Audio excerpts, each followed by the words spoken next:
আজিকালি প্ৰায় ঘৰত এটা বস্তু বহুত কমনলি দেখা পাওঁ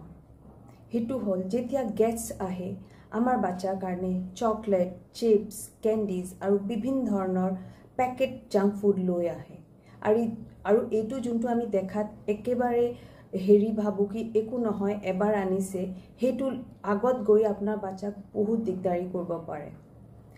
এইখিনি যোনটো জাংক ফুড হয় তাতে বহুত বেছি পৰিমাণত sugar, salt, processed preservatives, artificial sweeteners আৰু বেয়া ধৰণৰ অইল বা ফ্যাটস থাকে সেইখিনি আপোনাৰ বাচ্চাক এডিক্টিভ বিহেভিয়াৰৰ পিনে লৈ যায় সেইকাৰণে বাৰে বাৰে বাচ্চাই বিচাৰে তাৰ ওপৰতো যদি বাৰে বাৰে বাচ্চাবিলাক এইখিনি খায় হেতুত আপোনাৰ বাচ্চাৰ পুৱাৰ ইটিং হেবিট হ'ব পাৰে obesity হোৱাৰ চান্সেস বাঢ়ি যায় আগত গৈ হাইপাৰটেনশন আৰু ডায়াবেটিস হোৱাৰ চান্সেসও বহুতখিনি বাঢ়ি যায় আৰু এজ আ হোল বাচ্চাটো জাংক ফুডক নৰ্মাল বস্তু বুলি ভাবি লয় বিকজ গেষ্টে আনিছে মা পাপাই খাব দিছে সো এইটো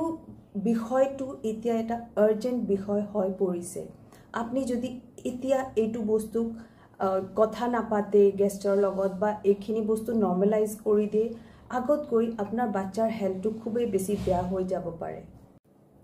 এজন শিশু চিকিৎসকৰ হিচাপত মই আজি সব পেৰেন্টছৰ ওচৰত এইটো যোনটো এটা গম্ভীৰ সমস্যা আহি পৰিছে আমাৰ বাচ্চাৰ ওপৰত হেতু কাৰণে আপোনালোকক সজাগ কৰিব আহিছো গেষ্ট আহিলে জাংক ফুডে আনিব লাগিব এইটো ইম্পৰ্টেন্ট বা দৰকাৰী নেকি বেলেগ বস্তুটো হ'ব পাৰে আজি বুজু কি ধৰণে আমি এইটো সিচুৱেশনটো হ্যান্ডল কৰিব পাৰিম প্ৰথমটো হ'ল আপনি গেষ্টৰ লগত কথা পাতক কি আমি এতিয়া ঘৰত হেলদি ফুড আৰু হেলদি হ্যাবিটস কৰিব চেষ্টা কৰি আছো আৰু এইটো সময়ত যদি বাচ্চাটো আপোনালোকৰ পৰা এইটো বস্তু পায় ইহতে ভাবিব কি এইটো নৰ্মাল বস্তু হয় সো তেওঁলোকক বুজালে তেওঁলোকে বুজি পাব কোনেওতো বেয়া মনত আনা নাই সবে বাচ্চাৰ ভালে ভাবে সো আপনি কথা পাতিলে তেওঁলোকে বুজি পাব দুই নম্বৰ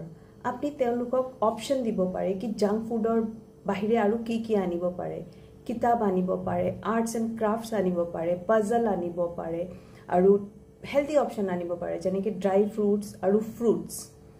তিনি নম্বৰ আপনি ঘৰত এটা পৰিবেশ এনেকুৱা তুলি দিয়ক কি আপনিও হেলদি খানা খাই আছে আৰু বাচ্চা তেতিয়া আমাক চাই বহুত বস্তু শিকে এইখিনি কৰিলে আপোনাৰ ফ্যামিলিটো আৰু আপোনাৰ বাচ্চা সদায় সেফ থাকিব আমাৰ বাচ্চাৰ হেলথ আৰু ফিউচাৰ আমাৰ হাতত থাকে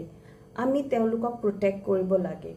আৰু যদি গেষ্টে এইটো বস্তু বুজি নাপায় বাৰে বাৰে আনে তেনেহলে আপনি এবাৰ ভালকে কৈ দিলে থাকে তেওঁলোকে বুজি পাব মৰম কৰাটো মৰম কৰিব কাৰণে বাচ্চাটো বেয়া বস্তু দি মৰম কৰিব দৰকাৰ নাইতো বাচ্চাক আৰু ভাল বস্তু দিও মৰম কৰিব পাৰি আৰু এজ আ পেৰেন্ট এজ আ সোসাইটি আমাৰ যি বাচ্চাবিলাক আছে ইহঁতৰ ফিউচাৰ আমাৰ হাতত আছে আমাৰ মাইন্ডসেট চেঞ্জ হলে আমি বাচ্চাৰ মাইন্ডসেট আৰু আমাৰ ফিউচাৰ জেনাৰেশনক বহুত হেলদি কৰি দিব পাৰিম থ্যাংক ইউ